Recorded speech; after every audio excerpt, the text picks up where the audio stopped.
Celebración de fe, encuentro de amor, el hombre y Dios, Dios y el hombre. ¿Dónde se da este encuentro? Presentamos Misterio de Fe. Escúchanos y conoce más sobre las expresiones de nuestra fe creída y celebrada en la liturgia. Señor Jesús, mi Salvador, amor eterno, amor divino.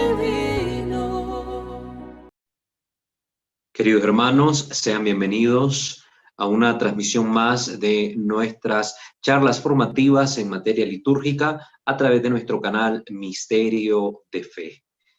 Les invitamos a suscribirse a este canal y a activar la campana de notificaciones para que estén pendientes del material nuevo que cada semana estamos subiendo a nuestra plataforma para que usted se forme en estos contenidos. Igualmente, les invitamos, les hacemos un llamado a todos ustedes a darse una vuelta por nuestros otros dos canales, Santo Debo Ser, en el cual compartimos nuestro material de formación espiritual, y nuestro canal doctrinal, Creo, Señor, yo creo. También queremos invitarles a formar parte de nuestra comunidad de Facebook a través del @WalterFajardo20, @WalterFajardo20 o Walter Fajardo _comunidad formativa y evangelizadora. Ahí usted va a encontrar material extra que ponemos sobre diversos temas. Igualmente el link de invitación para que forme parte del grupo de WhatsApp. Pues les invitamos a revisar siempre las descripciones de los programas. En ellas estamos poniéndoles una breve descripción o un resumen del capítulo de la semana. E igualmente les dejamos, en el caso de los videos de formación litúrgica, les dejamos links a otros videos de material que tiene relación con el contenido que tratamos en el capítulo. Entonces siempre échenle un ojo a esas descripciones de los videos para que aprovechen al máximo pues todas estas catequesis y el material que compartimos. Muy bien, comencemos poniéndonos pues en la presencia de nuestro buen Dios. Digamos juntos, in nomine Patris et Filii et Spiritus Sancti. Amén. Señor Dios nuestro, queremos bendecirte, alabarte y glorificarte en esta noche, que nos permites una vez más reunirnos en tu presencia para poder compartir estos temas de formación. Te pedimos que ellos sean de mucho provecho para nosotros, que tu Santo Espíritu nos dé las luces necesarias para poder discernir estos temas, para poderlos comprender, profundizar, ahondarlos al máximo y sacarles el mayor provecho posible. Que la intercesión de nuestra dulce Madre, Reina y Señora, la siempre Virgen María, de los santos y de los ángeles, nos alcancen con sus ruegos, con su ayuda, esas gracias que necesitamos para configurar nuestra vida con Cristo y poder convertir nuestra historia entera, nuestra vida entera, en una liturgia de alabanza y gloria para ti, Señor, que vives y reinas por los siglos de los siglos. Amén. Pater noster, qui es in celi, sanctificetur nomen tuum, adveniat regnum tuum, fiat voluntas tua sicut in cielo et in terra.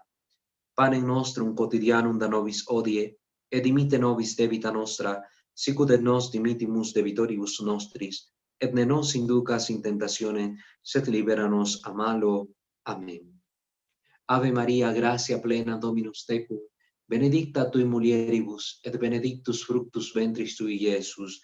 Sancta Maria Mater Dei, ora pro nobis peccatoribus, nunc et in hora mortis nostre. Amén.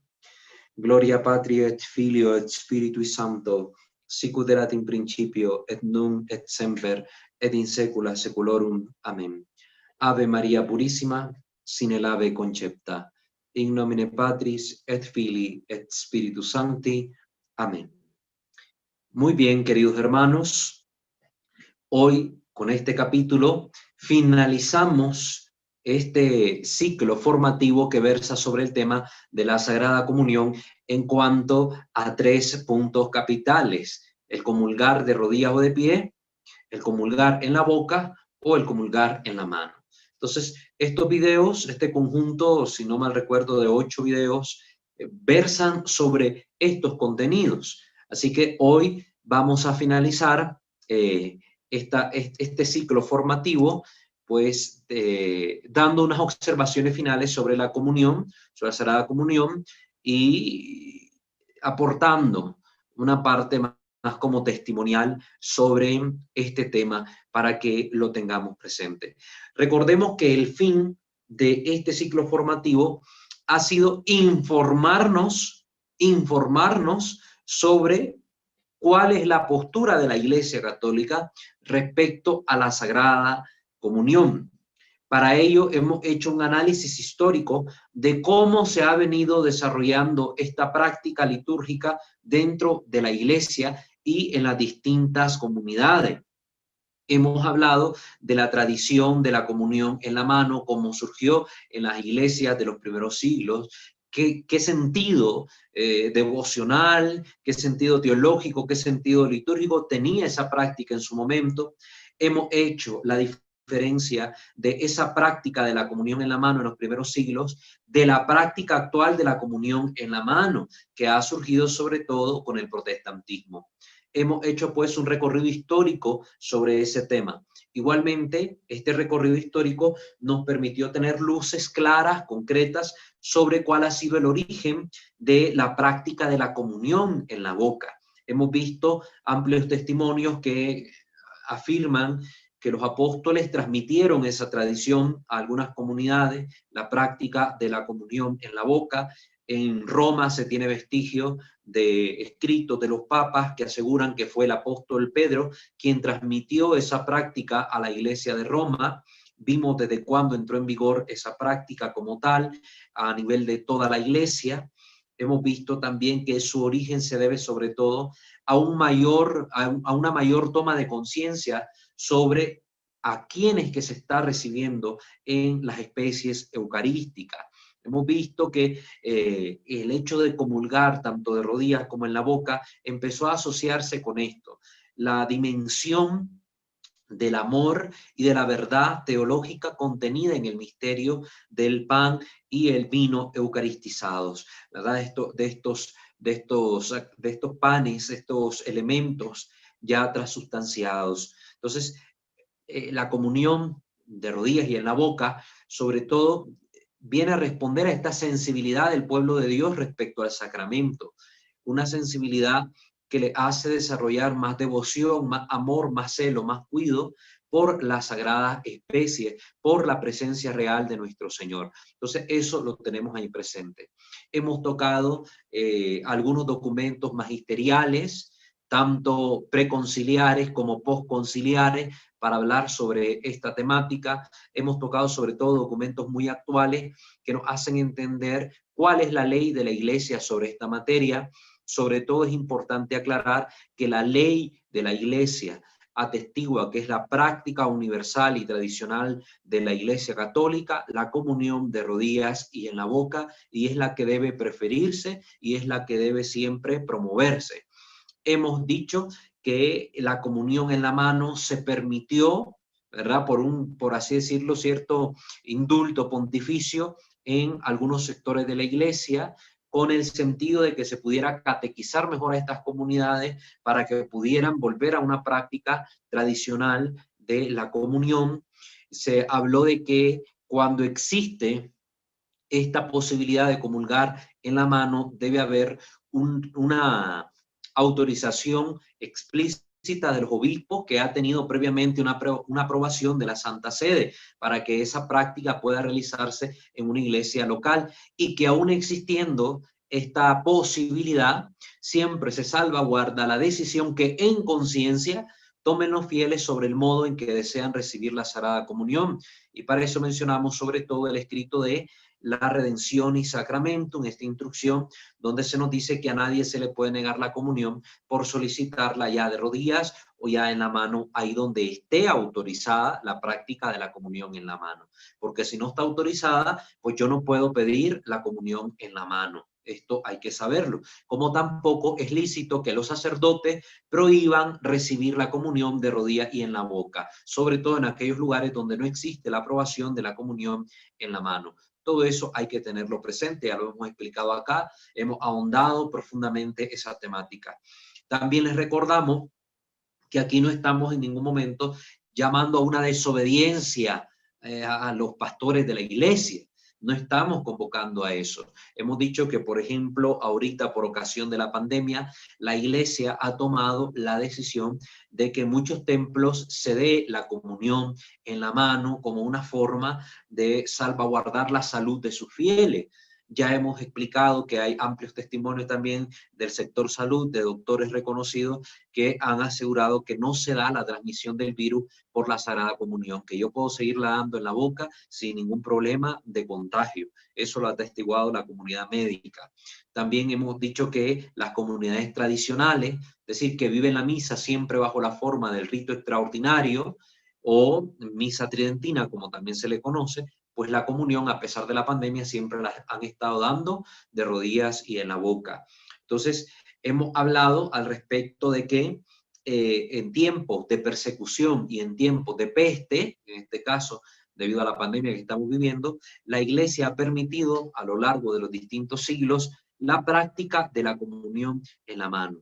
Es decir, la práctica de la comunión en la mano, que los fieles puedan tomar el sacramento en sus manos, puedan salvaguardar el sacramento en el tiempo de persecución y pues puedan comulgar también recibiéndolo en la mano con la debida preparación catequética de fondo para evitar cualquier tipo de profanación y peor aún que haya personas malintencionadas que cometan sacrilegio, cosa de lo que hablamos en el capítulo anterior, la diferencia entre profanación y sacrilegio.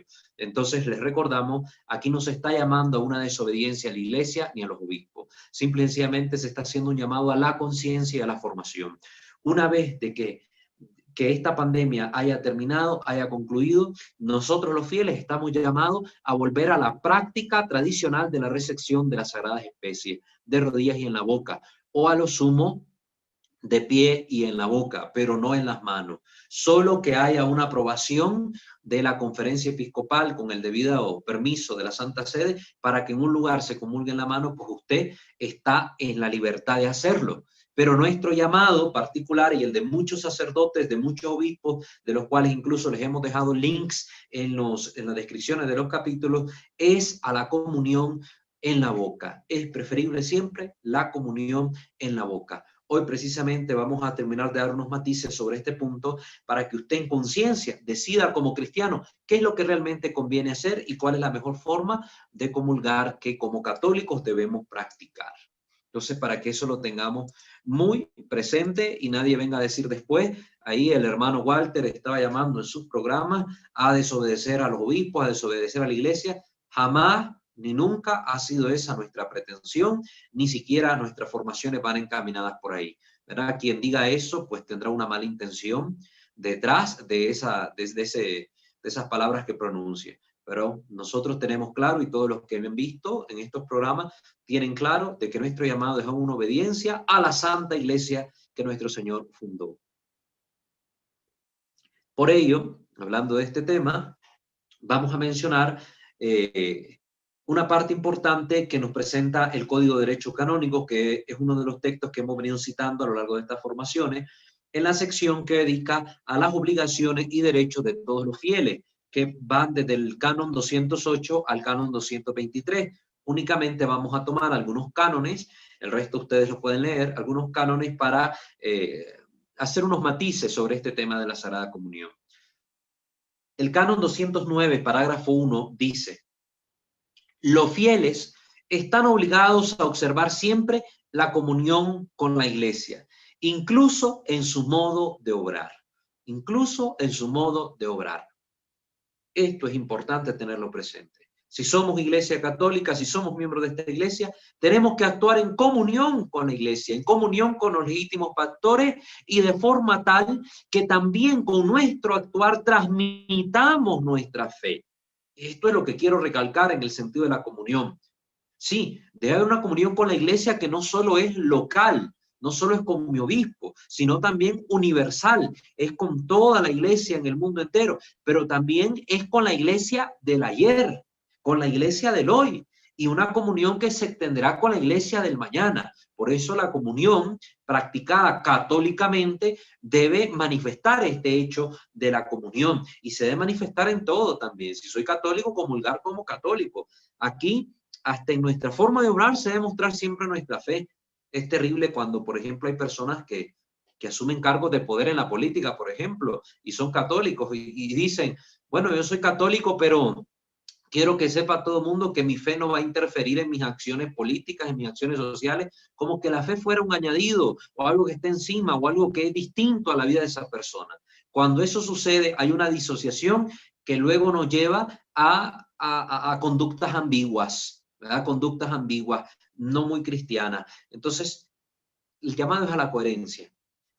El parágrafo 2 dice, cumplan con gran diligencia los deberes que tienen tanto respecto a la Iglesia Universal como en relación con la Iglesia particular a la que pertenecen según las prescripciones del derecho.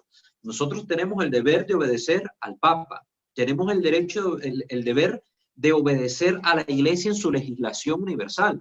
En este caso de la liturgia, pues a obedecer lo que la Iglesia estipula en sus distintos documentos, en los distintos libros para las ceremonias que se realizan.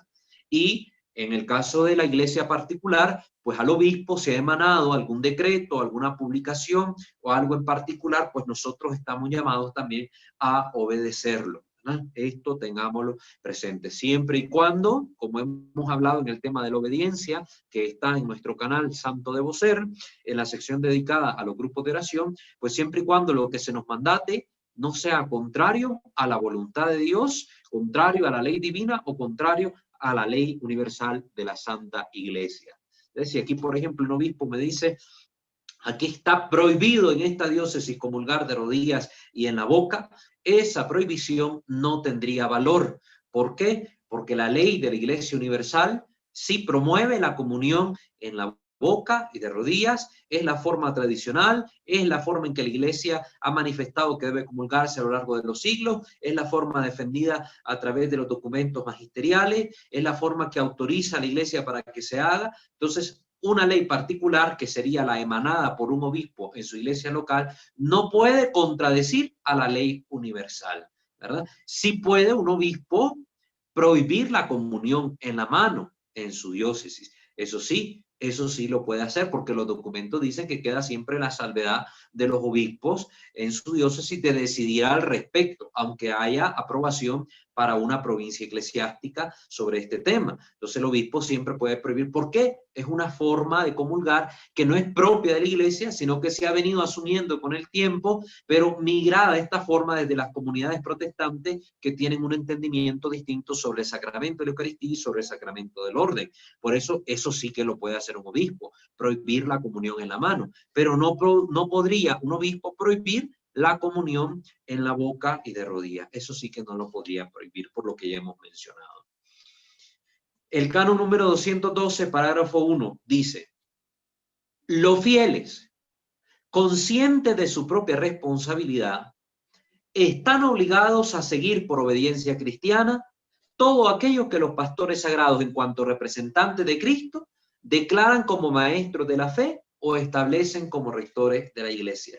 Les recuerdo este canon que hemos tocado también en ese programa sobre la obediencia, si la libertad y la obediencia se oponen, y pues simplemente mencionar acá este hecho, que ellos, los obispos, los pastores de nuestra iglesia, tanto el pastor de la iglesia universal, que es el Papa, el pastor de la iglesia local, que es el obispo, o el pastor de una parte de esa iglesia local, que es el párroco del lugar, pueden dar orientaciones y normativas, y que estamos llamados, obligados por obediencia cristiana, a escuchar y obedecer, siempre y cuando, haciendo esta salvedad, no me voy a cansar de hacerla, de que estas leyes que se emanen no contradigan la ley divina, la ley universal de la iglesia, ¿verdad? Esto es lo que tenemos que tener presente.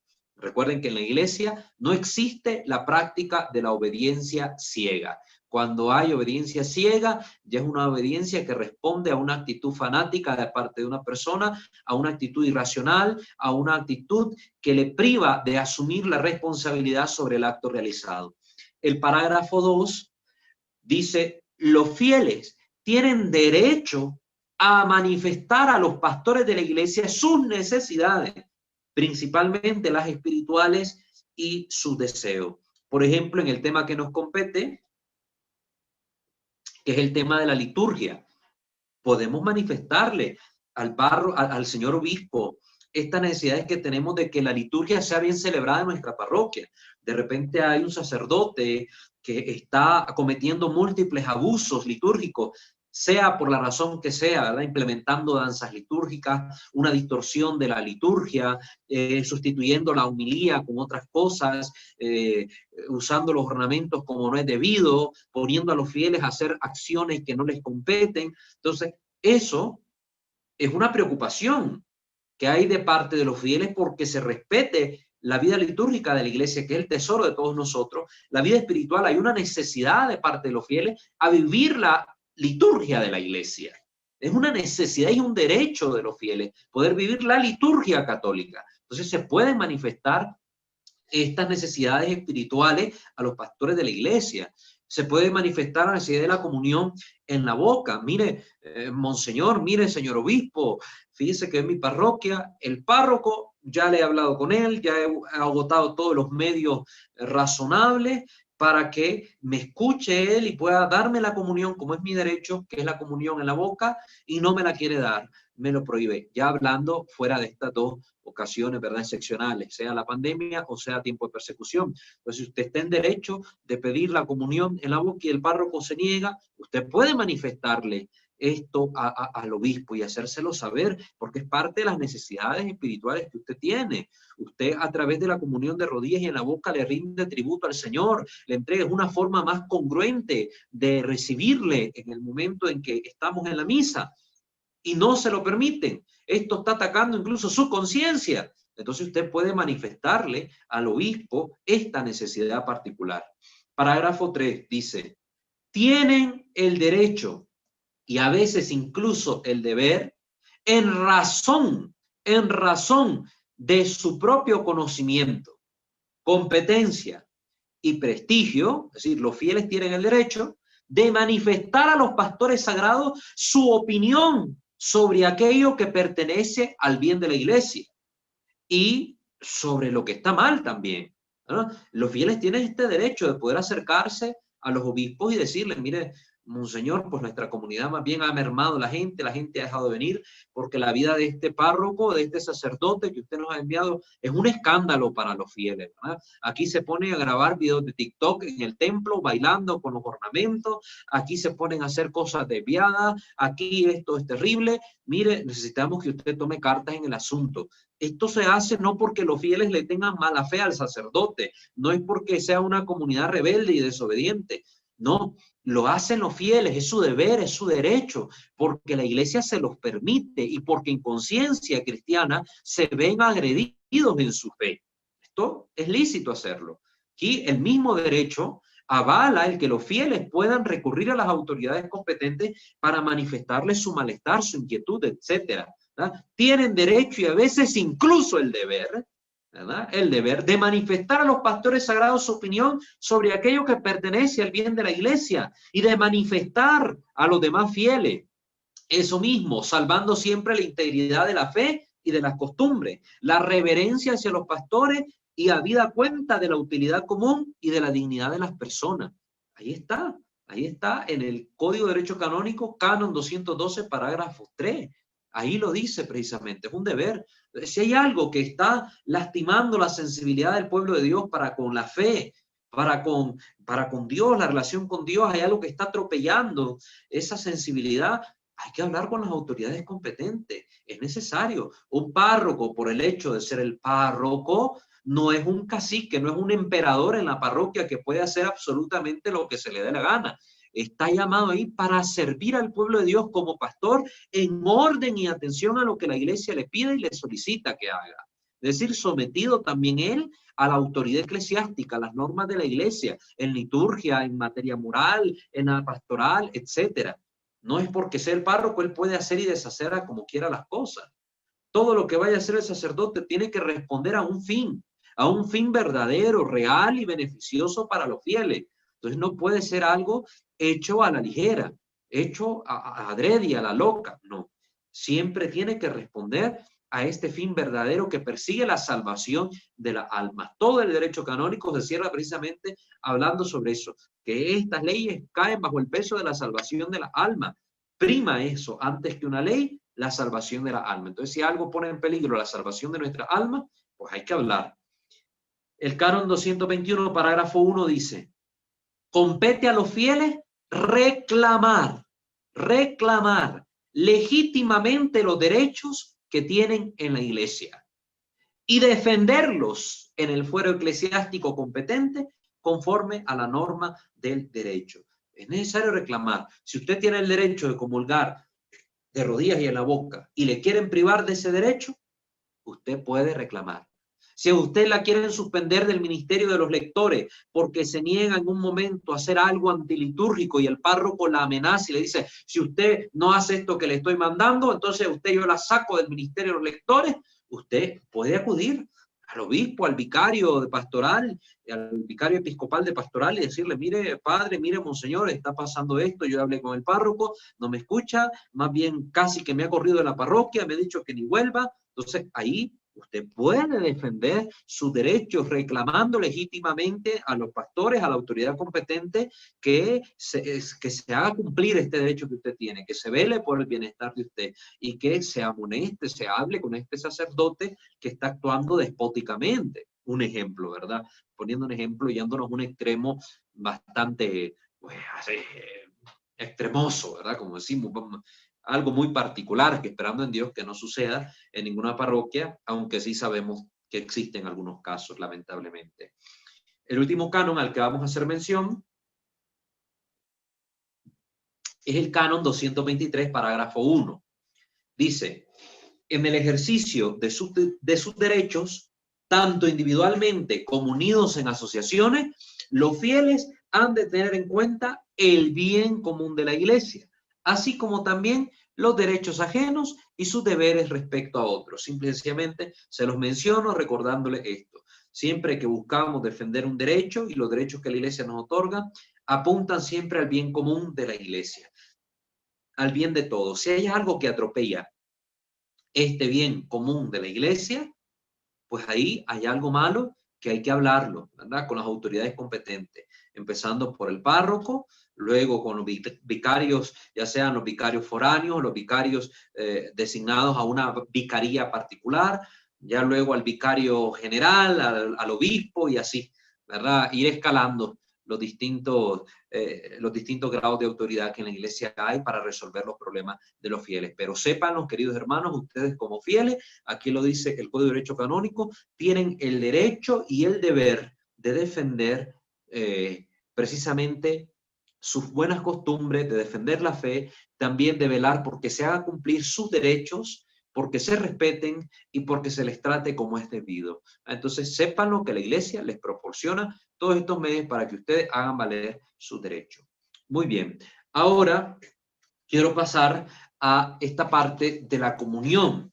Quiero contarles a ustedes un poquito acerca de cómo se recibe la comunión en otros ritos, tanto católicos como no católicos, para que ustedes también observen muy bien cuál es el trato que en la iglesia y en las distintas comunidades se tiene respecto a la comunión y por qué, en nuestra opinión personal y en la de muchos obispos y sacerdotes del mundo, la práctica de la comunión en la mano, ¿verdad?, que ha surgido con el trasfondo protestante de por medio, pues no es la más adecuada para que nosotros como cristianos expresemos aquello que supuestamente sabemos que es la Sagrada Comunión. Digo que supuestamente sabemos porque pareciera que muchos cristianos ignoraran la doctrina católica sobre la presencia real de nuestro Señor en las especies consagradas. Estas palabras que les voy a leer son del padre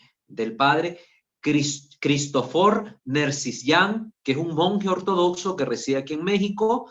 Tuve el placer de conocerle en la Universidad Pontificia de México, donde estuve estudiando la licenciatura en Teología Moral, y ahí pude conversar con él y he mantenido contacto con él, como con otro montón de gente. Por la gracia de siempre me gusta mantener estos contactos. Y pues ya que estábamos tocando el tema de la comunión, quise preguntarle a él sobre cómo es la práctica de la comunión en las iglesias ortodoxas, ¿verdad? Entonces, él muy amablemente me brindó toda la información al respecto para, pues, hacérsela saber a ustedes y que conozcan esta realidad vista también desde esta otra gran rama de nuestra iglesia, desde esta otra gran facción de nuestra iglesia cristiana, que es la iglesia ortodoxa. En la iglesia ortodoxa, en toda la iglesia ortodoxa, ahora por lo menos aquí estamos hablando de la iglesia ortodoxa rusa a la que él pertenece, se celebra la divina liturgia de San Juan Crisóstomo, ¿verdad? En la mayoría de las iglesias ortodoxas se celebra esta liturgia, ¿verdad? La divina liturgia de San Juan Crisóstomo. Si ustedes quieren saber cómo es, hay sendos videos en YouTube sobre las liturgias ortodoxas que ustedes pueden ver, celebraciones de la liturgia pascual, de la iglesia ortodoxa, etcétera. Las pueden encontrar y pueden ver cómo es esta liturgia. Igualmente pueden descargar, hay libros de la liturgia de San Juan Crisóstomo en PDF que ustedes pueden ir leyendo para ver cómo es la estructura de estos ritos, que es muy distinta al rito romano, ¿verdad? Es muy distinta tanto las ceremonias, los ritos en sí mismos, llevan otra estructura y responde pues a una práctica tradicional en esta iglesia tal cual. Entonces, ya hemos hablado que incluso en la misma iglesia católica hay 24 familias litúrgicas, cada rito tiene sus particularidades. Entonces ahí pueden encontrar en internet información al respecto para los que quieran meterse a profundizar un poquito más sobre el tema. Entonces la iglesia ortodoxa se celebra la divina liturgia de San Juan Crisóstomo. Y en la cuaresma y algunas fiestas se celebra la liturgia de San Basilio Magno, ¿verdad? Que es una liturgia particular que lleva oraciones más largas. Las oraciones que dice el sacerdote son más largas, ¿verdad? Entonces, ambos padres de la iglesia, San Juan Crisóstomo, San Basilio Magno. Entonces, ahí tienen esas liturgias. La forma de comulgar es con las dos especies mezcladas, utilizando una cucharilla. Es decir, hay un pan especial, ¿verdad? Ya vamos a hablar sobre él. Este pan, a la hora de la comunión, pues se ha fraccionado y se ha echado en el cáliz. Ustedes pueden buscar imágenes de cómo es la comunión en la iglesia ortodoxa. Van a ver que el cáliz tiene una dimensión mayor. Nuestros cálices en el rito romano son cálices pequeños, moderados, ¿verdad? Aunque sean un poquito exagerados algunos, así muy hermosos, pues no llegan a ser de las mismas dimensiones que en las iglesias orientales o la iglesia ortodoxa, que son copas anchas, bien grandes, porque dentro de estas copas se va a echar el pan y el pan mezclado con el vino, el cuerpo y la sangre del Señor, se le da la comunión a los fieles usando la cucharilla. Ya hemos mencionado aquí la cucharilla para la comunión. Entonces, utilizando esta cucharilla especial, se le da la comunión en la boca a los fieles bajo las dos especies. Excepcionalmente, en la liturgia de Santiago Apóstol, hay una liturgia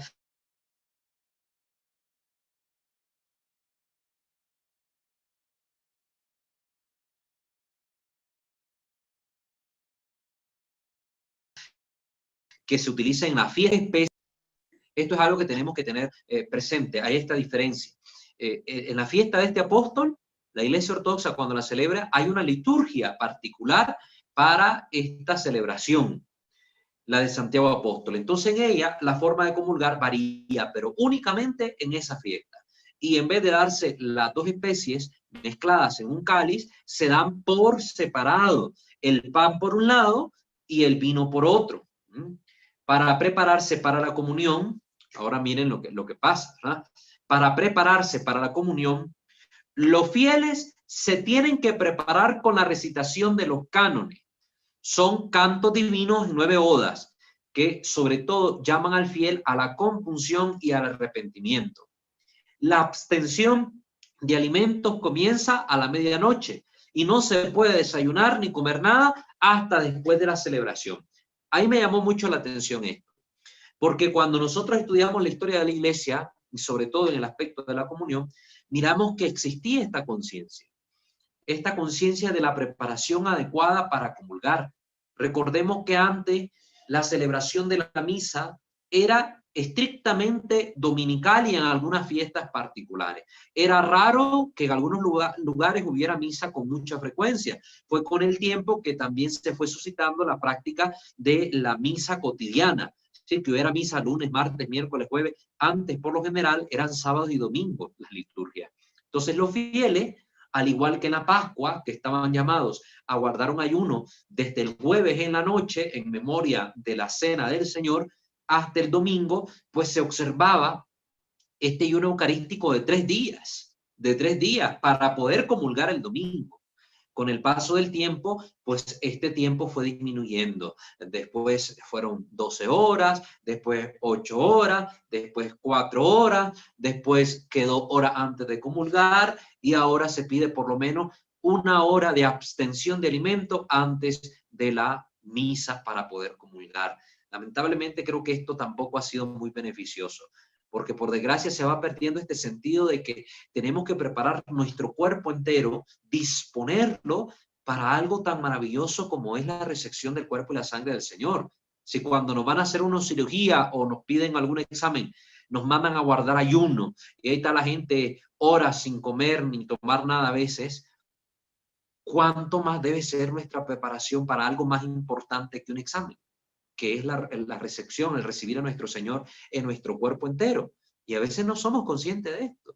Hay gente que llega a la misa y antes de que empiece la misa están afuera del templo comiendo chiverías, comiendo botanas, comiendo cualquier cosa, incluso comidas pesadas, que tamales, que repochetas, que tacos, que lo que a ustedes se les ocurra. Incluso están en misa y están comiendo caramelos, bombones, chicles, pasan a comulgar y ahí llevan la lengua toda pintada de aquel alimento que estaban comiendo.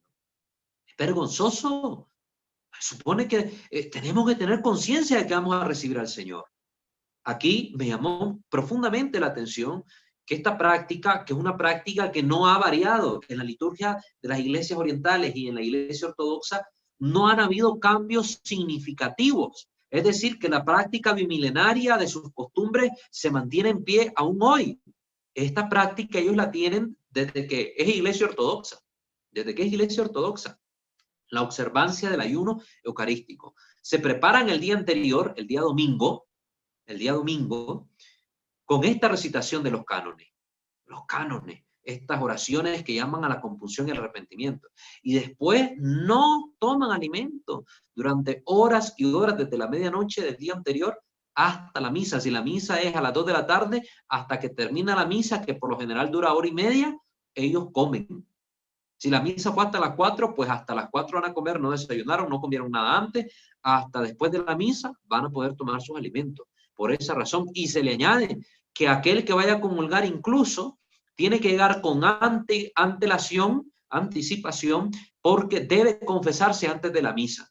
Es decir, solo pueden comulgar aquellos que han hecho los cánones, han guardado el ayuno y se confesaron antes de la misa. Todo eso necesitan para recibir el Santísimo Cuerpo de nuestro Señor en la Iglesia Ortodoxa. Imagínense. Y nosotros todo eso lo vamos perdiendo. ¿Qué dice de nosotros como católicos? El hecho de que comulgamos sin confesarnos, comulgamos sin la preparación de vida, tanto en oración como en el ayuno. Pensémoslo. El pan que se ocupa en la iglesia ortodoxa es pan leudado, ¿verdad? Esto es pan con levadura. En la iglesia ortodoxa el pan eucarístico no es ácimo como la hostia nuestra, ¿verdad? Aquí no afecta la presencia real o la transustanciación del pan y el vino en el cuerpo y la sangre del Señor, el hecho de que sea ácimo o que sea leudado, ¿verdad? Porque hay ambas tradiciones. El Señor consagró pan. La materia que no puede faltar es pan. Si se prepara este pan sin nada de gluten, es decir, ya no es pan, ya no es el cuerpo del Señor. Pero si lleva o no lleva levadura, esto no afecta al hecho de que es pan como tal, ¿verdad? El que lleva levadura va a ser más grande, el que no lleva levadura va a ser más pequeño. Esa va a ser la diferencia esencial, pero hay su razón, tanto litúrgica como bíblica y tradicional, en las iglesias orientales y ortodoxas, para que el pan lleve levadura, ¿verdad? Nuestra iglesia sobre todo ha tomado la tradición un poco más del sentido de la Pascua judía, donde lo que se tomaba no era pan con levadura, sino pan ácimo. Pan ácimo, pues por todo el sentido que aparece explicado en el Éxodo. Pero no quiere decir que se afecte el hecho de la presencia real de nuestro Señor, porque sea pan con levadura o pan sin levadura. En la tradición de las iglesias ortodoxas y orientales, es con levadura. Es pan elaborado con harina de trigo, agua, sal y levadura. Y todos estos elementos están presentes debido a los textos bíblicos que la fundamentan, ¿verdad? El significado de la sal, el significado del agua, del trigo y de la levadura. Estos panes llevan un sello con una cruz que tiene las abreviaturas de Jesús, Christos, Nika, Jesucristo vence, ¿verdad? Eso en griego. Entonces se le ponen esas abreviaturas, la I y la C, o la S en la forma de sigma, y la X y la C, o la S, forma de sigma, ¿verdad? Y la palabra Nika, en griego, Nika, de donde viene Nike, y donde sale la famosa marca Nike, ¿verdad? Los Nike, vencer, Jesucristo vence. Esa inscripción la lleva el pan que ocupan las iglesias ortodoxas para la misa. El pan eucarístico se llama prósforo, ¿verdad? Se llama prósforo. Ese es el nombre propio del pan leudado que ellos ocupan. Y significa ofrenda, el pan que se ofrece. Es de una sola pieza, con dos niveles para simbolizar a Cristo con dos naturalezas. Todo dentro de estas iglesias tiene un carácter profundamente simbólico. La parte del prósforo que se coloca sobre la patena se le llama cordero, y de ahí se divide en pequeñas partes para que comulguen los fieles. Hay todo un rito, una ceremonia muy preciosa y un significado muy profundo de la fracción del pan dentro de las iglesias orientales y el significado que tienen. Distintos pedacitos significan distintas cosas. Hay una partícula que representa a la Virgen María, hay otra que representa los 9 coros de los santos. Es decir, esto es muy, muy bonito, muy bonito. Dentro de ellos, leer sobre estos temas es importante. En la liturgia de Santiago que hemos mencionado, ¿verdad? Que se da el pan por un lado y el vino por otro, el pan se da en la boca, aunque se dé por aparte, ¿verdad? Originalmente el pan eucarístico debe prepararse con fermento natural, es decir, la famosa pasta madre. No sé si han oído sobre esto, pueden buscar en internet mucho sobre la pasta madre. Pero en la actualidad ha entrado en desuso porque le confiere cierta acidez. Entonces se usa la fórmula normal del trigo, la sal, el agua y la levadura mezclada. Es muy importante el simbolismo de la levadura y aparece en la Biblia. Solo menciono algunas citas para que lo tengan presente y para que entiendan un poco por qué en las iglesias orientales y ortodoxas se utiliza pan con levadura. Levítico 23:17, Levítico 7:13, Amós 4:5, Lucas 13:21 y Mateo 13:33, ¿verdad? Hay fundamento bíblico tanto en el Antiguo como en el Nuevo Testamento de la levadura y por qué la iglesia oriental y ortodoxa utilizan la levadura en el pan eucarístico. Solo mencioné la cita por cuestión de tiempo, ya ustedes después pueden revisarla en su escritura. En la iglesia asiria, para que ustedes vean, ahora hablemos de la iglesia asiria, es la única en la iglesia asiria que se da la comunión en la mano, ¿verdad? El tipo de pan se da la comunión en la mano con una actitud muy reverente, muy respetuosa de los fieles, con una práctica que tiene años, siglos de tradición y con un sentido formativo muy grande, muy similar a lo que hemos dicho de la práctica de la comunión en los primeros siglos de la cristiandad. Es muy interesante el proceso eucarístico en la iglesia asiria. Efectivamente, la comunión se da en las dos especies, pero separadas, como que fuera la liturgia de Santiago. El fiel se va a tomar la comunión, se acerca a un incensario que humea, hay un incensario, ¿verdad? Hay un feligrés o un ministro que está ahí con el incensario, que está humeando cerca de donde se va a comulgar el pan. La persona, ¿verdad? Que va a comulgar va al extremo derecho del presbiterio, donde está la patena con el pan y donde está el incensario, y el fiel coloca sus dos manos sobre el humo del incienso. ¿Ah? El fiel coloca sus dos manos sobre el humo del incienso para que sus manos se preparen para recibir al Señor. Se acerca al sacerdote para que le dé el cuerpo de Cristo y lo consume inmediatamente. Luego se acerca un diácono que le da a beber directamente el cáliz y finalmente bebe de un segundo cáliz donde hay agua mezclada con vino para que se disuelva correctamente pues el vino que se está tomando de forma directa de la copa primera. Entonces miren qué hermoso la preparación para la comunión, que incluso aunque se vaya a comulgar en la mano, no es simplemente acercarse a recibir un pan cualquiera, ¿no? El fiel que va debidamente preparado incluso hace un rito primero de purificación de sus manos para poder recibir el cuerpo del Señor. Hay esta dimensión, esta comprensión de la sacralidad del momento de la comunión. Otro dato importante, en las iglesias orientales como la copta, la iglesia copta, que es la iglesia de Egipto, ¿verdad? Copto son los cristianos de Egipto, y la siriaca, ¿verdad? La iglesia siriaca, también el pan eucarístico es con levadura. Sin embargo, la comunión se da en la boca. Como hemos dicho, solo en la iglesia asiria se mira esta práctica tradicional de la comunión en la mano con este profundo sentido. Y en el resto de las iglesias, aunque sea pan ácimo, es decir, un pan un poco más grande, se da siempre en la boca. Es importante señalar que en la iglesia armenia siempre se ha usado pan ácimo y vino puro. Bueno, aquí esta particularidad. La iglesia armenia, la iglesia de Armenia, esta donde la iglesia católica, antes incluso que en el Imperio Romano, fue declarada la iglesia nacional, la iglesia propia de esa región. Ahí la iglesia siempre ha utilizado pan ácimo para el momento de la comunión. La comunión se da bajo las dos especies directamente en la boca, solo que hay una particularidad muy curiosa. Los altares armenios casi siempre están elevados, el presbiterio está más alto.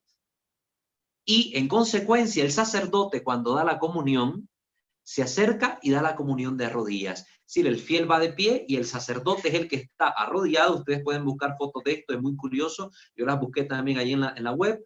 Y el sacerdote está arrodillado en el presbiterio y ahí con el pan y el vino mezclados en la copa, él con cucharilla en mano da la comunión a los fieles. Interesante ese dato, una peculiaridad.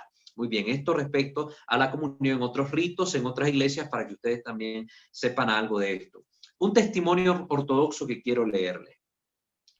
Le platiqué a un sacerdote ortodoxo que prácticamente en la mayoría de las parroquias se niegan a dar la comunión en la boca. Este es un fenómeno que está sucediendo en una iglesia X, la que no vamos a mencionar, en una diócesis X. Y que en muchos lados inclusive han impuesto como única opción darla en la mano. Le dije que aparte del riesgo de irreverencia, a la mayoría de los católicos nos preocupa que las partículas caigan al piso o se pierdan en las manos o en la ropa de quien comulgue en la mano por un motivo de descuido. Entonces el sacerdote ortodoxo me dijo, ¿sabes lo que nos pasa a los sacerdotes ortodoxos si una sola partícula de la comunión que demos se nos pierde o cae al piso? Nos suspenden sin derecho a celebrar por 40 días y probablemente recibamos más sanciones. Además de esa, así de grave es que una sola partícula del cuerpo del Señor caiga al piso o se nos pierda. La persona quedó muda ante esto. En las liturgias orientales dan la comunión con una cucharita de metal precioso. Claro, sobre todo a veces son de oro. Esta se llama lavis, la cucharilla se llama lavis, y usan un corporal rojo que extienden por debajo del cuello del comulgante para cuidar que no se pierda ni una sola partícula o gota del cuerpo del Señor. Los que han comulgado de lavis dicen que su boca nunca lo toca en realidad, y aún que así fuere, según sé, el uso de lavis es porque todos deben comulgar de un mismo lavis, de un mismo cáliz. Y los cristianos de Oriente no se andan con tanta cosa. Ellos realmente creen que nada impuro puede haber junto al cuerpo del Señor y no hay ningún riesgo ni de enfermedad ni de contagio y les ha funcionado por siglos. Siempre comulgan de esta manera. Hay distintas tradiciones. Hay una donde los fieles llevan su propio lavis, cucharilla particular para la comunión, pero por lo general la forma adecuada es que hay un solo lavis, el que ocupa el sacerdote, y con eso da la comunión a todos. Abren bien la boca y él deposita la especie consagrada en la boca de los fieles, para que miren cómo es la práctica. Entonces, imagínense, a un sacerdote lo suspenden 40 días si se le cae un pedacito del pan. Ahora, aquí no hay ni siquiera ese peso en la legislación de la Iglesia Católica respecto a la comunión si esto llega a suceder, ¿no? Entonces, como que no hay suficiente conciencia de quién se comulga en el pan y en el vino.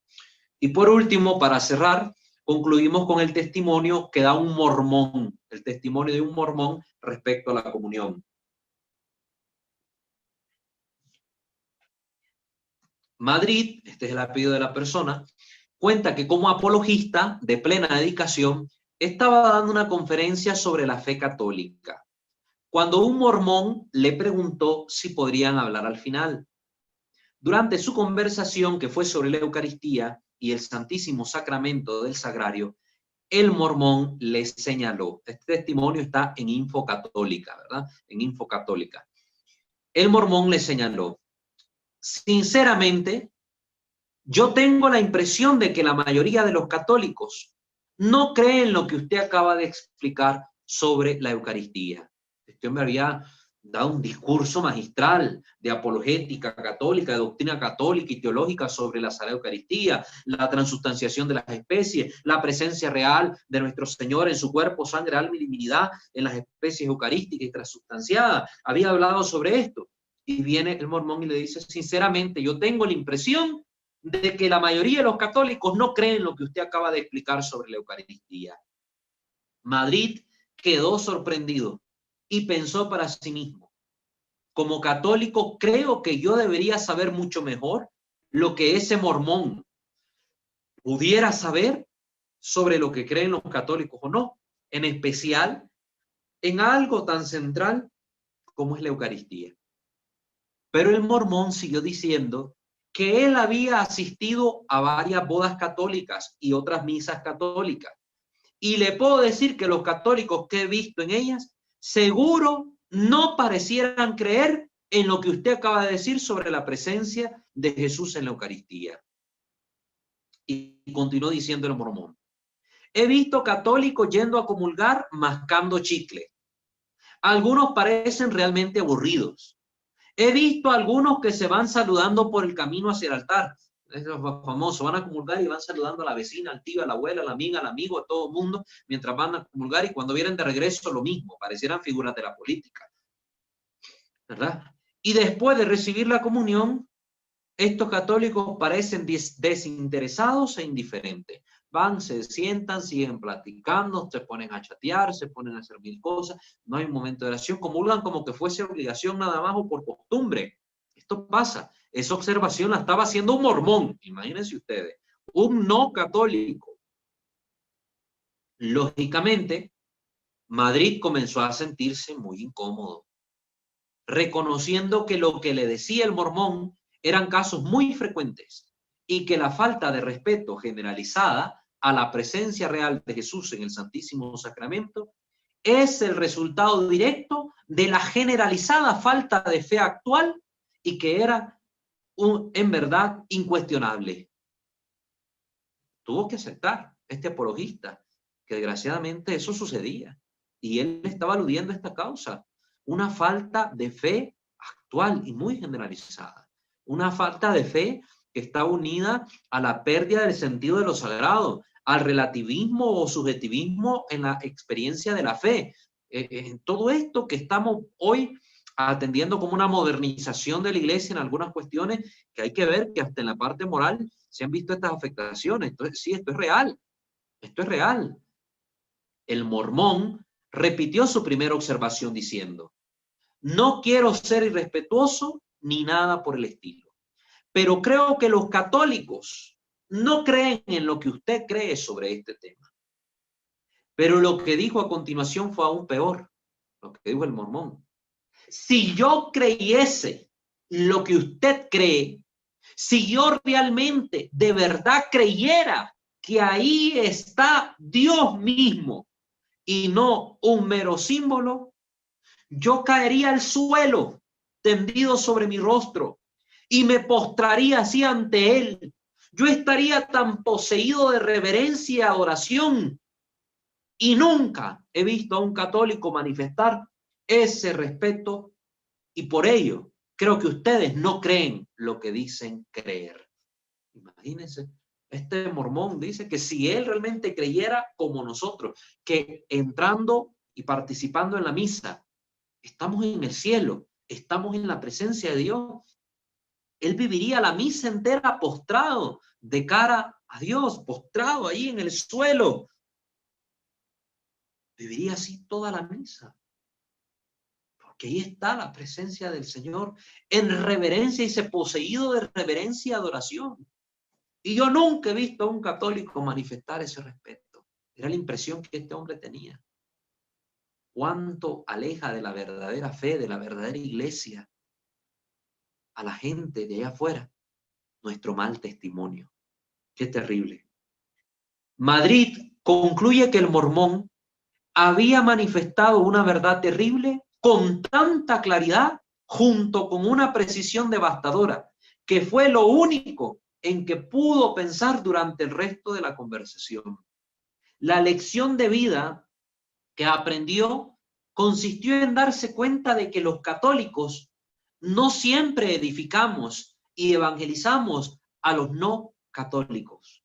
Podemos incluso dar mal ejemplo y desevangelizar, y aún sin quererlo, simplemente a fuerza de nuestra total pereza y la complacencia y satisfacción de nosotros mismos, junto a nuestra falta de reverencia por las cosas santas, podemos dar ese mal testimonio. Al fin de cada capítulo, Madrid añade el texto más apropiado de la Sagrada Escritura que subraya la lección que ha aprendido. En este caso, el texto que él escogió dice, es en Hebreos 12:28, guardemos la gracia por la cual servimos agradablemente a Dios con temor y reverencia. Las observaciones del mormón fueron para Madrid como un despertador. Dice Madrid que él ha escuchado a otras personas fuera de la iglesia señalar el mismo punto. Si vosotros, católicos, creéis lo que decís que creéis, tal y tal y tal cosa. Lo que nosotros, católicos, pretendemos creer es tremendo, que en el pan está totalmente la presencia de nuestro Dios. La reverencia y el recogimiento en misa deberían guardarnos contra la idea de que ella es un simple ejercicio rutinario del fin de semana. Y esto es cierto, aquí hay una gran lección que aprender. Si yo creo que Cristo está presente en el altar, si creo que el templo es la casa de Dios, si creo que ahí se hace presente el Señor en la liturgia y que está su presencia real guardada en el sagrario, ¿cómo me comporto en el templo? ¿Cómo me comporto en la iglesia? ¿Cómo participo en los actos litúrgicos? Por eso todo este recorrido que hemos venido haciendo, donde nos vamos dando cuenta que hay muchas conductas nuestras que no tienen cabida en los templos. Ir a chatear, ir mal vestido, impúdicamente, hacer bailes en la iglesia, ponerse a estar grabando videos y tonterías del TikTok, estar aplaudiendo en misa, misas escandalosas con ruido estridente. Todo eso no tiene lugar dentro de la iglesia, no tiene lugar dentro de la misa, no tiene lugar en la presencia de Dios. No es correcto. Y ahora, hablando sobre el tema de la comunión, pónganse a pensar, ¿qué testimonio puede tener un no católico al asistir a una misa y ver que los católicos pasan a recibir el cuerpo de Cristo que está realmente presente en ese pan, como que fuera cualquier galleta o cualquier pedazo de pan que reparten en alguna actividad? Que llegan y se paran ahí frente al sacerdote y les ponen la hostia en la mano y cada quien comulga y todas las demás irreverencias que se pueden observar en ese momento. ¿Qué va a pensar? ¿Qué testimonio damos? ¿Cómo estamos evangelizando a esta gente? Yo en su momento he llevado a muchos protestantes a vivir la Santa Misa, que los hemos ido acercando a la Iglesia Católica y todo, y ellos también me han hecho esa observación a la hora de la comunión. Por eso quise poner esto del mormón acá, este testimonio, y leérselo, porque es algo que a mí me ha sucedido también. Y es lógico que estas personas se cuestionen la fe católica en la Eucaristía cuando nuestro testimonio, al vivir las misas y sobre todo al momento de comulgar, es contrario a lo que decimos creer. Por eso, como la comunión en la mano tampoco aporta a la evangelización ni al testimonio coherente de fe, no es recomendable hacerla. Por lo menos ese es mi criterio personal y es lo que les comparto a ustedes y lo pueden buscar en los links de los varios videos que hemos puesto en la descripción de las sesiones anteriores, que es el sentir de muchos sacerdotes y de muchos obispos dentro de la iglesia. Entonces, ustedes los laicos tienen el deber de poder vivir y practicar la fe también coherentemente. No exijan cosas que no deben hacerse en la iglesia. No exijan prácticas que no son católicas. Para que aquí sea más bonita la misa, traigamos un coro de allá afuera y que venga con baterías, tambores así a la misa. Para que sea más bonita la misa, queremos que el padre haga dinámicas en la homilía, que es misa con niños, que traiga títeres aquí, payasos a la hora de la homilía para que los niños estén entretenidos. Que para que sea más bonito, queremos que sea una misa con luces de discotecas y con globos. Que para que sea más bonito, X y Y, para sentirme que participo más, pues que el altar lo bajen del presbiterio y lo pongan en el centro de la parroquia y todos en círculo sentados en el suelo vivamos la misa y que el Padre nos dé el pan a cada uno en la mano, que cada uno comulgue así. Hermanos, ubiquémonos. Somos Iglesia Católica. ¿Qué testimonio estamos dando? Tanto para nosotros mismos, ad intra, testimonio a los demás hermanos, especialmente a los tibios y los fríos. ¿Y qué testimonio estamos dando hacia afuera, ad extra, a los no creyentes, a los creyentes no católicos, sobre nuestra fe en la presencia real de Jesús Eucaristía? ¿Cómo ustedes creen que es más congruente la comunión en la misa? Si usted fuera protestante, Dios no lo permita, usted fuera un no católico y usted va a una misa y dijera, después de una charla sobre la Eucaristía, dijeran todas estas maravillas sobre lo que es la misa y la comunión, y usted va y ve a los fieles comulgando así como cualquier cosa en la mano, el cuerpo del Señor, ¿qué imagen se haría? O si por el contrario entra y ve una liturgia hermosa, bien celebrada, con decoro, con respeto, con silencio, con recogimiento, la comunión hecha de rodillas y en la boca, ¿qué impresión le daría? Busque, hay muchos testimonios de católicos conversos que el enganche que Dios tuvo para con ellos, para traerlos a la iglesia, fue la Santa Liturgia. Y cómo la belleza de la liturgia bien celebrada ha atraído a muchos católicos a la verdadera comunión con la Iglesia Católica. Vayan a fijarse. Entonces, nuestra mala praxis litúrgica puede ser también un motor, un antitestimonio para alejar, para impulsar a muchas personas a irse de la Iglesia Católica o para que estas personas que están fuera nunca decidan entrar en ella. Cuidado con esto, porque también sobre esto seremos juzgados cuando lleguemos a la presencia del Señor.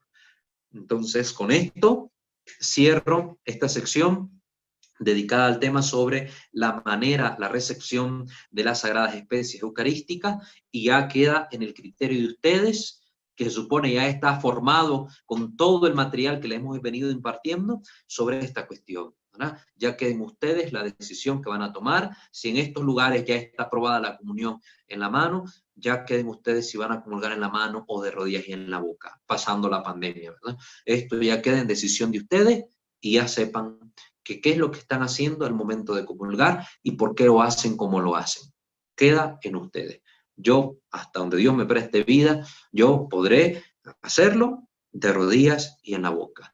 Y aunque quede inválido en algún momento, aunque sea que me doblen los dos que estén ahí sosteniéndome, para que yo caiga siempre postrado de rodillas al momento de comulgar a mi Dios y Señor, que ha dado la vida por mí y me ha salvado, me ha redimido y ha dejado su misterio y sacramento de amor presente en las especies consagradas del pan y el vino, donde está su cuerpo, sangre, alma y divinidad totalmente entregada por mí, ¿verdad? Por mí. Entonces, eso es pues nuestro compartir de hoy. Les recuerdo suscribirse a este canal, activar la campana de notificaciones si no lo han hecho, darse una vuelta por nuestros otros dos canales, Creo Señor, Yo Creo y Santo Debo Ser, así como también darle like a nuestra fanpage en Facebook, @WalterFajardo20, para que formen parte de nuestra comunidad. No se olviden de checar siempre la descripción del programa, porque ahí ponemos información que a usted le puede ser muy útil, ¿verdad? Para que lo tengan ahí presente. Muy bien, abrimos los micrófonos para darles la oportunidad a ustedes de hacer sus comentarios finales sobre el tema, sus preguntas finales sobre el tema. Si hubo algo que no se les respondió, algo que quedó pendiente, por favor háganoslo saber ahorita. Y también, hermana Giovanna, si hay algún comentario en YouTube o en Zoom, por favor nos lo lee. Envíen saludos a través de YouTube, Rocío Quintero y Raquel Cruz. Hermano José, hermana Raquel, pues también un saludo cordial para ustedes. Gracias por estarnos sintonizando en el vivo a través de la aplicación de YouTube. Muchas gracias. ¿Alguien que quiera hacer comentarios finales sobre este tema? Recuerden que ya después pasaremos al resto de temas formativos sobre materia litúrgica, pero ya con este de hoy concluimos esta sección sobre la recepción de las especies eucarísticas.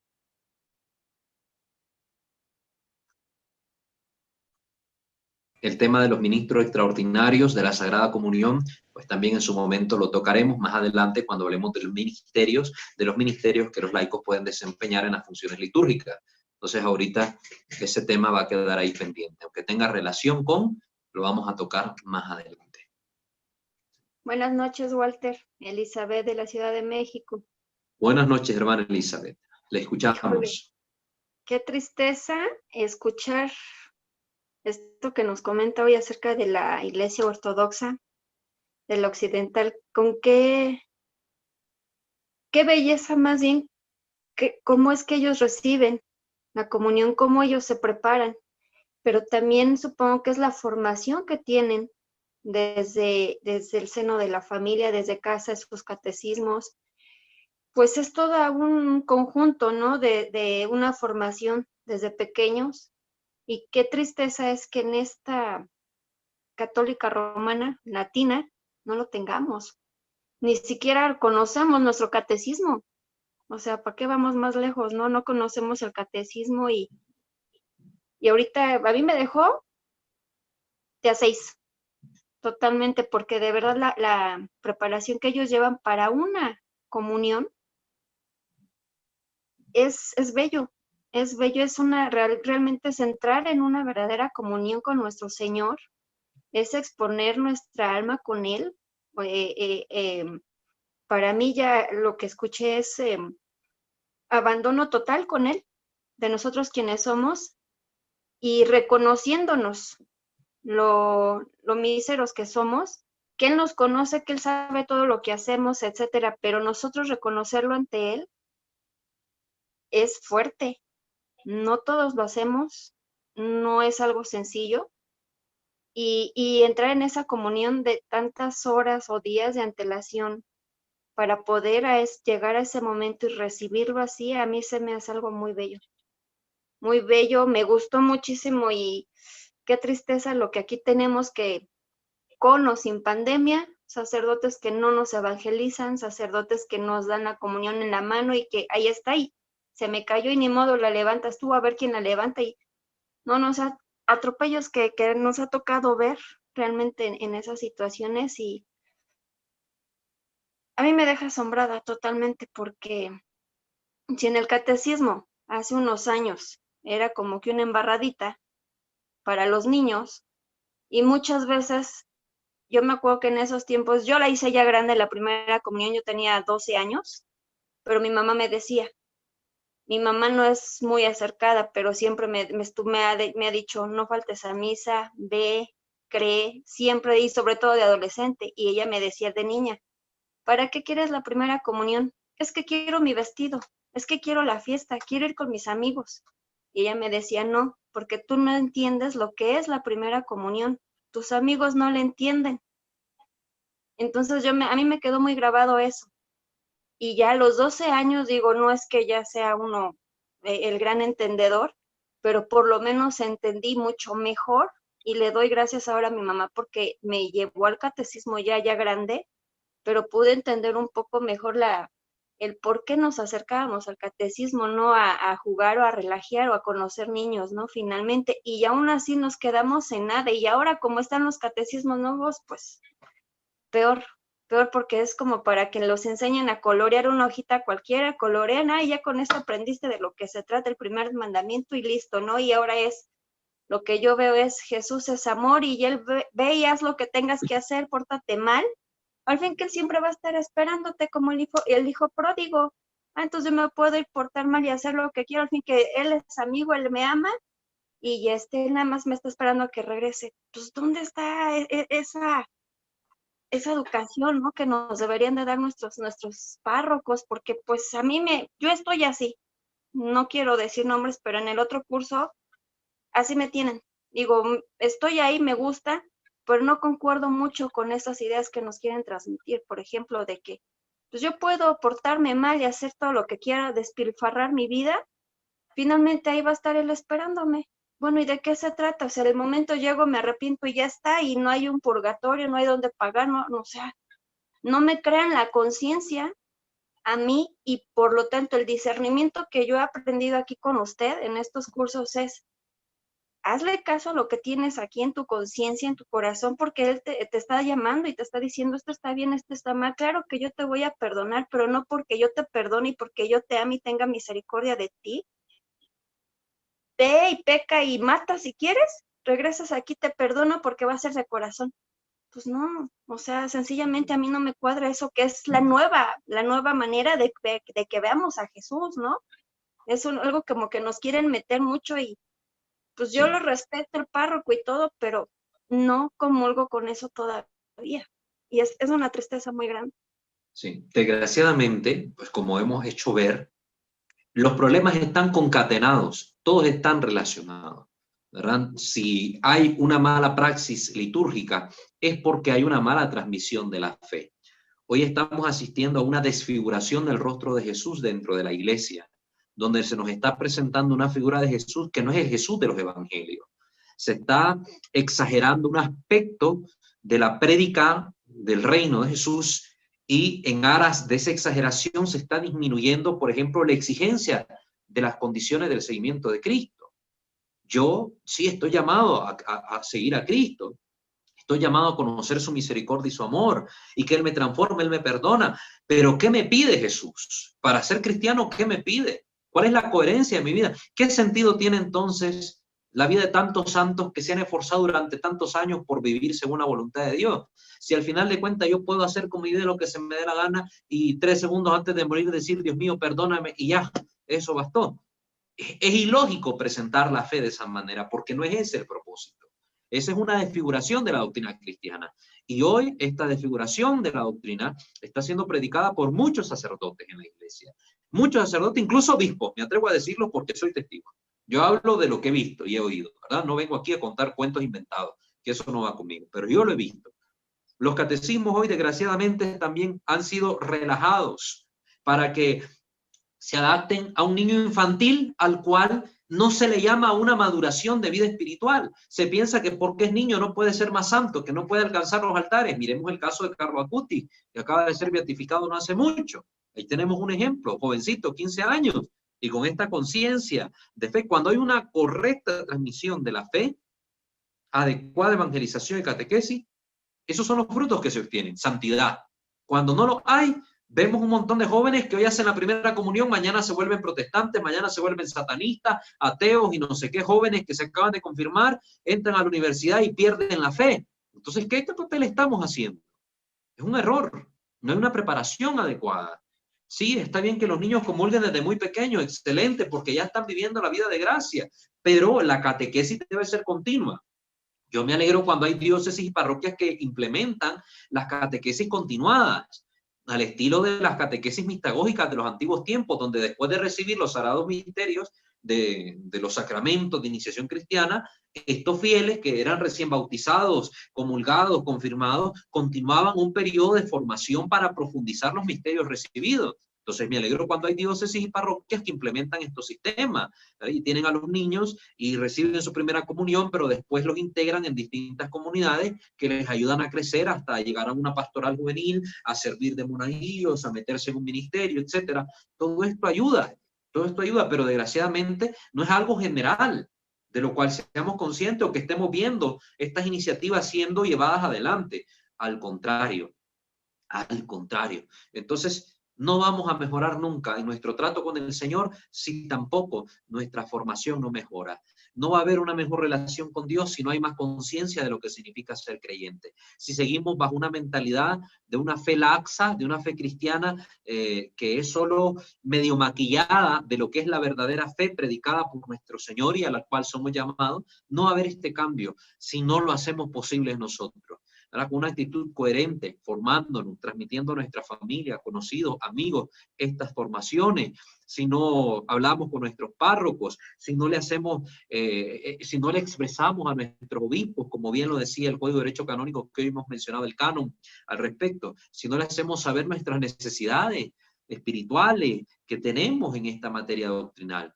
Hay que hablar, los laicos tienen que hablar. Si estamos en la famosa era de los laicos dentro de la iglesia, pues y los laicos llevan ahora la batuta en muchas cosas. Depende mucho de los laicos qué es lo que se va a hacer en este sentido. Pero mientras haya laicos desvirtuados, relajados, que estén modernizados, ¿verdad? Entre comillas, que estén tan empapados de la cultura del mundo, de un mundo que es cada vez más hedonista, más materialista, más superficial, pues entonces esto no va a poder mejorar mientras no despertemos. Hay que despertar, hay que orar mucho y pedir mucho la gracia de Dios para poder superar estas cosas. Agradezco, hermana Elizabeth, su valioso comentario, su valioso aporte. Gracias por participar. Gracias, Walter. Buenas noches.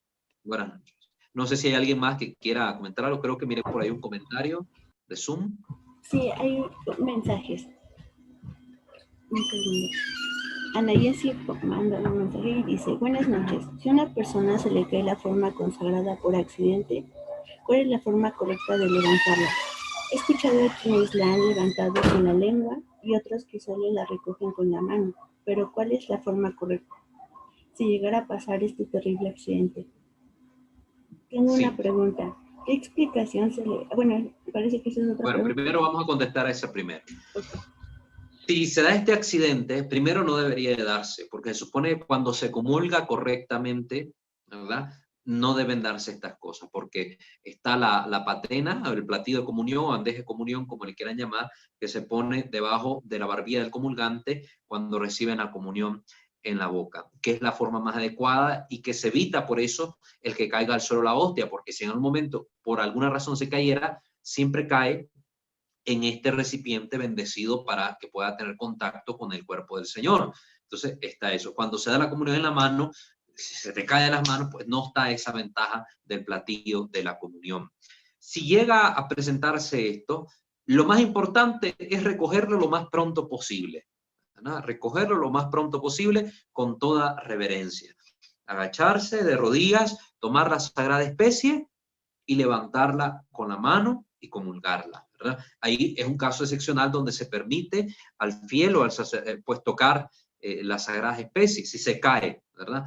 O si alguien viene y tira la hostia, ¿verdad? Como hay un video que les puse ahí en los links, donde sale alguien tirando las hostias desde el altar, una mujer enojada, ya endemoniada diría yo, porque para hacer eso, y tirar las hostias al piso. Entonces, en ese momento lo más importante es recoger con premura, reverencia y observando que ninguna partícula quede en el suelo, ¿verdad? Entonces, esto es lo que hay que hacer. Hay sacerdotes que se arrodillan reverentemente a adorar un momento de silencio ahí al Señor, no tanto que esté en el suelo, sino que lo levanta y lo adora un momento y se queda en silencio, en oración, ahí en el lugar donde cayó el cuerpo del Señor. Ocurrió una profanación. Recuerden, no un sacrilegio, una profanación. Ese es un acto de profanación, que caiga el Santísimo en el suelo. Entonces lo mejor es recogerlo con las manos. Si se agachan y con la lengua, depende de qué tipo de piso sea, pero por lo general el piso está bien sucio y el hecho de que usted presione con la lengua la hostia contra el suelo para comulgarla, pues es todavía llenar de más suciedad a la hostia consagrada. Entonces mejor, si cae ahí en el suelo, recogerla con la punta de los dedos y comulgarla, porque si ya la presionamos con la lengua para que se nos pegue, como decimos, ya puede haber ahí más contacto con la suciedad, entonces ensuciar más la hostia, ensuciar más el cuerpo de Cristo. Entonces creo que la mejor forma es así. Pero sobre todo el sacerdote, si se da cuenta que esto ocurre, adorar en un momento. El sacerdote es como si nada, se cayó la hostia, ya la agarran y a la que sigue, a la que venga, no hay un momento de reparación después de dar la comunión o después de la misa, no hay un momento de reparación, o en el mismo momento, no lo hay, porque se ha perdido esta conciencia de la presencia real de nuestro Señor. Entonces lo ideal es recogerla lo más pronto posible, con reverencia y observando que no haya quedado partícula alguna. Si alguien vino y con maldad, por sacrilegio, desbarató la hostia y la agarró con la mano y la desbarató en el suelo y cayeron múltiples partículas, pues se recogen las partículas grandes, ¿verdad? Y se disuelven en agua. Las pequeñas se puede un poquito de agua igual aplicar en el lugar y con un purificador recoger esa agüita, echarla también en ese recipiente con agua y una vez desintegrados los pedacitos grandes, esa agua se derrama en una plantita, ¿verdad? O si existe en la parroquia este lavatorio especial, donde el agua especial donde se puede hacer esto, pues ahí se haga, pero por lo general ya las parroquias no lo tienen, ¿verdad? Entonces es mejor que se haga en un recipiente aparte, donde en abundante agua se coloquen estas partículas grandes y pequeñas, se disuelva la hostia y luego se derrame esta agüita en una plantita. Entonces eso sería lo más adecuado, pero hacer un pequeño acto de reparación si esta hostia queda en el suelo. Hay un video del presidente de Polonia que asistió a una misa y por la cuestión del viento, una misa abierta, ¿verdad? Campal, que decimos popularmente, en un momento ni cuenta se dio el sacerdote que estaba dando la comunión que una hostia salió volando, ¿no? Ni cuenta se dio que una hostia salió volando, cayó ahí por la alfombra. El presidente, que gracias a Dios muy católico, se percató del hecho, recogió la hostia y se la devolvió al sacerdote, ¿verdad? Y le explicó lo que había pasado. Entonces, hay que estar atentos para que estas cosas no se den. Si se cae una hostia en el suelo y nadie la recoge y yo estoy viendo ahí, me acerco a la adoración, una actitud reverente y la comulgo de inmediato, si estoy debidamente preparado, ¿verdad? Si no, pues mejor se la doy al sacerdote y le explico que cayó al suelo y el deber del sacerdote es consumirla, ¿verdad? Es consumirla. Muy bien, ¿cuál es la otra pregunta que estaba ahí mismo? Dice, ¿qué explicación se le puede dar a los niños al momento de explicarles que la Santa Comunión no se mastica como cualquier otro alimento? Una vez unos niños lectores me hicieron esa pregunta, solo les expliqué que es el cuerpo de Cristo, es Jesús mismo presente y no es cualquier alimento. Sí, hay que explicar que Jesús está ahí presente, que se nos da bajo la forma del pan y el pan es un alimento, que este alimento no es como cualquiera. Él está, en nuestro caso, en la Iglesia Latina comulgamos con panásimo, pues es un pan que es más fácil que se desbarate con la saliva en la boca, pero no es que no se pueda masticar. De hecho, la Biblia, cuando Jesús invita a que lo comamos, en el capítulo 6 del Evangelio de Juan, habla de masticar. El que no me mastique, el que no me muerda, el que no me corroa ahí, no me muerda, no tendrá la vida eterna, dice la palabra. Entonces, no es que no se pueda masticar, pero lo que hay que decirle a los niños es que no es como un chicle, por ejemplo, usted va a venir y va a andar mascando como una vaca o como una cabrita y todo, no, sino que dejar que la saliva lo desintegre en el interior de la boca y si es necesario masticarlo, pues hacerlo reverentemente, ¿verdad? No es a la loca y es como que fuera cualquier alimento, pero sí que se puede masticar el pan, ¿verdad? Sí que se puede masticar el pan, con eso no hay ningún inconveniente. Sí. Muy A bien. través de YouTube, Patilén, Carmen Novelo. A través de YouTube, Patilén, Carmen Novelo y Rosé Quintero envían saludos y agradecimientos. Muchas gracias, queridos hermanos, también por sus saludos y agradecimientos. Que Dios les bendiga a ustedes. Muy bien, no sé si hay algún último comentario o pregunta de parte de los que están en vivo acá en YouTube o en Zoom. Un último comentario o pregunta al respecto. Aprovechen ahorita que estamos tocando este tema. Walter, buenas noches. Buenas noches. ¿Quién nos habla y de dónde? Carmen del Estado de México. Hermana Carmen, un gusto. Díganos. Primero, pues mi más profundo agradecimiento, Walter, por darnos este conocimiento tan enriquecedor para nosotros como católicos.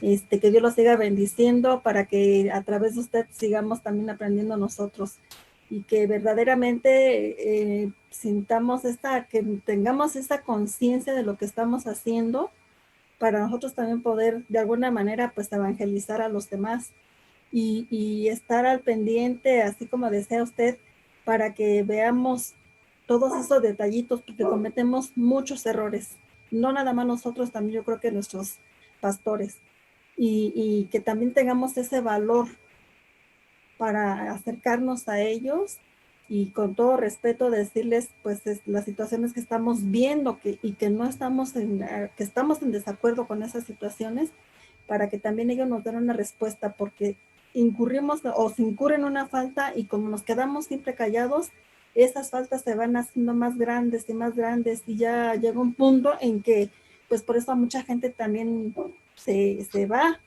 porque pues si tenemos que ser testimonios, digo testigos, si somos antitestimonios, pues entonces ahí estamos ya con más pues más faltas, ¿no? Y bueno, a mí me deja mucho todos estos temas, todo lo que poquito que yo me he podido estar a estar pendiente del tema. De verdad que en mi persona yo he visto muchos cambios, gracias a Dios, y me ha servido para darme cuenta también de muchos errores que yo cometo. Darme cuenta de que también puedo corregir muchas cosas y también pues para ayudar a los míos, ¿verdad? Ayudar a mi gente, a todos los que estén aquí en mi comunidad, a los que estén cercanos. Y pues nada más, Walter. Nuevamente muchas gracias, que Dios los siga bendiciendo y ojalá que sí continúen con los temas que son muy, muy nutritivos para nosotros, para nuestra religión. Gracias, Walter. Muchas gracias, hermana Carmen. Demos gracias a Dios que Él es el que nos ilumina para que esto sea posible. Les recuerdo que hemos hecho también en nuestro canal Creo Señor Yo Creo, ya les puse en el primer video de esta sección el link a la lista de reproducción que versan sobre los capítulos de la Eucaristía, ¿verdad? Sobre la Eucaristía. En este canal lo que hicimos fue una serie de disertaciones sobre el material bíblico al respecto, donde hemos hablado sobre la transubstanciación, donde hemos hablado sobre la última cena, el cuarto cáliz, hemos hablado de muchos temas interesantes que vienen a ser como el trasfondo doctrinal, el contenido teológico de esta praxis litúrgica de la Iglesia. Entonces, si no conocemos bien este contenido teológico, pues lógicamente la praxis litúrgica se nos vuelve más compleja y difícil. Entonces, espero que hayan podido darle clic a ese link, a esa lista, y la hayan podido ver, y si no lo han hecho, pues la invitación va a ser a verlos. Y nuevamente vamos a dejar en la descripción de este capítulo, pues otra vez el link a la lista de reproducción para que quien todavía no haya visto estos videos de nuestro canal Creo Señor Yo Creo pueda hacerlo. Creo que son 10 capítulos, si no estoy mal, 10 capítulos, igualmente 1 hora dura cada uno, para que ustedes puedan invertir un poco de su tiempo y verlos, y este tema quede cada vez más claro. Entre más profundicemos algo, más entendidos seremos sobre la materia, mejor lo podremos vivir. Escúchenlo. Ahí está usted cocinando, usted va en su vehículo hacia el trabajo, puede escucharlo antes de dormirse, ahí pone el audio, no necesitan estarme viendo la cara, que tampoco soy modelo de revista. Usted con que esté escuchando la formación basta y sobra. Entonces vaya y escuche estos videos que también les son de mucha utilidad a todos ustedes. Gracias ciertamente, hermana Carmen, por su comentario. Sí. Muy bien.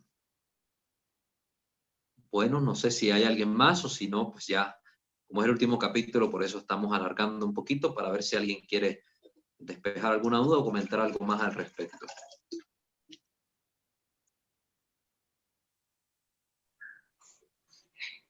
Walter, Francis de Nicaragua.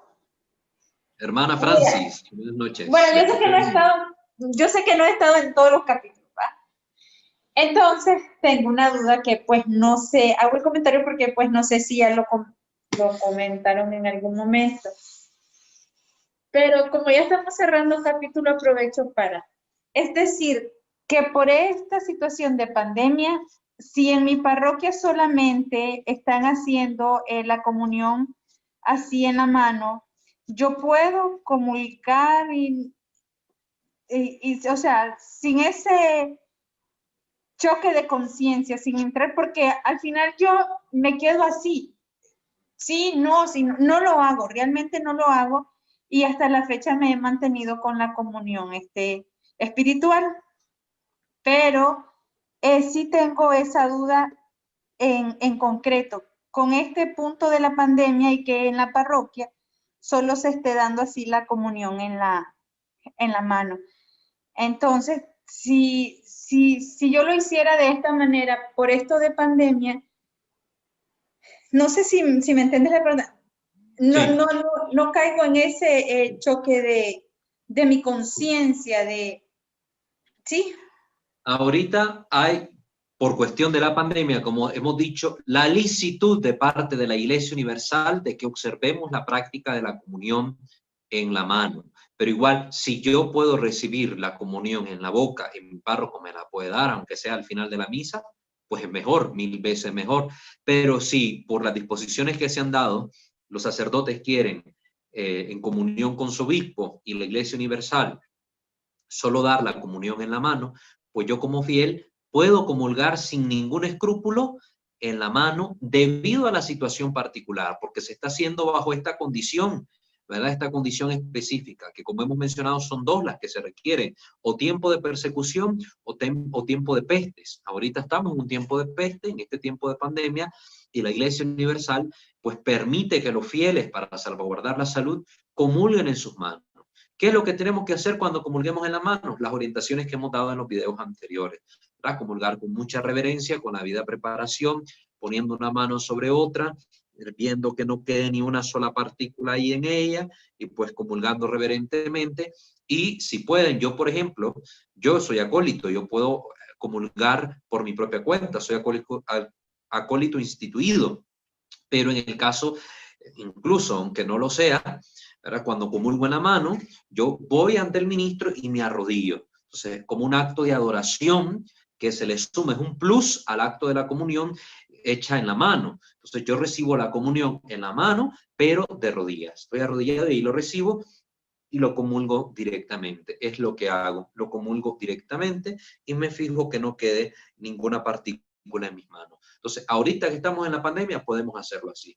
¿Qué pasa después de la pandemia? Bueno, después de la pandemia, yo estoy llamado a la praxis de la Iglesia Universal, de rodillas y en la boca. Si aquí está permitida la comunión en la mano, como yo tengo el derecho como fiel de comulgar siempre de rodillas y en la boca, aunque esté la permisión de poder comulgar en la mano, yo siempre tengo el derecho de pedir la comunión de rodillas y en la boca, y no me la puede negar el sacerdote. Por eso ya leímos una carta que envió un fiel a la Congregación para el Culto Divino quejándose de un sacerdote en una X diócesis donde no le daba la comunión en la boca, sino que se lo prohibía. Entonces la congregación respondió diciendo que no es lícito que el sacerdote haga esto y que si persevera en su mala actitud para con los fieles, que incluso pues se le amoneste, ¿verdad? Como es debido por parte de su obispo. Entonces eso es lo que pasa. Entonces, Francis, si estás yendo a misa, participás, podés comulgar muy reverentemente, preparado y debidamente al Señor en tus manos de la forma que corresponde a este tiempo de pandemia, ¿verdad? Sin que esto cree en ti ningún escrúpulo. Muchísimas gracias, Walter. Sí. Gracias. Claro que sí. E igualmente les recuerdo salvarnos de los escrúpulos también si en algún lugar la comunión ya está legítimamente autorizada por la Santa Sede, aprobada por la Conferencia Episcopal y aprobada por el obispo local, y en ese lugar alguien comulgue en las manos, tampoco caigamos en el escrúpulo de decir pecador, sacrílego y no sé cuántas otras cosas más y adjetivos más que le puedan meter a la expresión. Eso tampoco está bien hacerlo. Recuerden que ustedes, por gracia de Dios, han tenido esta formación, pero hay muchos cristianos católicos que ignoran muchas cosas de la fe, que ignoran lo que significa la praxis de fe cristiana. Entonces no podemos nosotros convertirnos tampoco en personas que así, de primas a la primera, juzguemos malintencionadamente a los demás hermanos. No caigamos tampoco en ese terrible jueguito de los escrúpulos. Eso es muy malo. Sí. Muchas gracias, hermana Francis. ¿Alguien más? ¿Algo más? Si no, pues concluimos ahí nuestra formación de hoy. Walter, buenas noches. Habla Ángel Hernández de la Ciudad de México. Hermano Ángel, le escuchamos. Pues mira, también coincido con lo que dice Elizabeth. Y primeramente para darte las gracias porque todo este conocimiento que tú nos estás compartiendo, la verdad es que nos ha hecho crecer más espiritualmente, nos ha hecho tener más mucho valor para poder reverenciar a Cristo Jesús, que nos vino a dejar toda esta enseñanza. Desafortunadamente, pues muchos de los sacerdotes no quieren ya trabajar con los laicos por X o por sus motivos tendrán, pero la verdad es que te doy muchísimas gracias porque nos has compartido cosas muy valiosas para nuestro crecimiento espiritual. Gracias de veras, Walter, porque yo antes estaba muy cegado, muy necio, muy renuente en este conocimiento, pero pues también gracias a Dios que me ha dado la oportunidad de poder conocerte y poder estar aquí contigo y con mis demás hermanos, pues compartiendo todo este gran conocimiento. Gracias a Dios que nos hace saber todas estas cosas. Muchísimas gracias también a usted, hermano Ángel, por participar de estas formaciones. El deber que les queda a ustedes es compartir todos estos videos. Recuerden que se van subiendo gradualmente al canal una vez que han sido editados. Entonces, estos videos se están compartiendo los días domingos en el canal y en nuestra plataforma de Facebook, en nuestra fanpage. Igualmente se les comparte el link en el grupo de WhatsApp para los que sean miembros del grupo, para que ustedes tengan luego este material disponible y lo puedan compartir a sus familiares, a sus amigos, a sus miembros de comunidades en los que ustedes estén participando para que se forme la gente.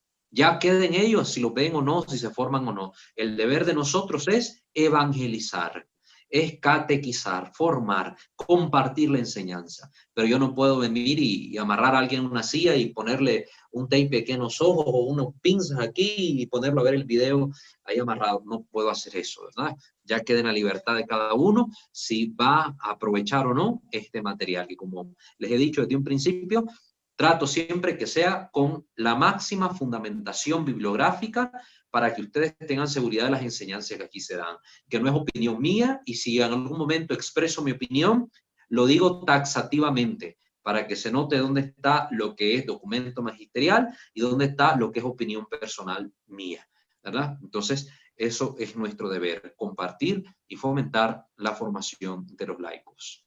Bueno. Muchísimas gracias. Gracias. Muy bien, con el comentario de nuestro hermano Ángel damos por concluida esta sección. Vamos entonces a ponernos en la presencia de nuestro buen Dios para finalizar nuestro encuentro del día de hoy. In nomine Patris et Filii et Spiritus Sancti. Amén. Señor Dios nuestro, te damos profundamente gracias por habernos permitido crecer a lo largo de esta formación en el conocimiento de la praxis litúrgica de la Iglesia sobre la Sagrada Comunión.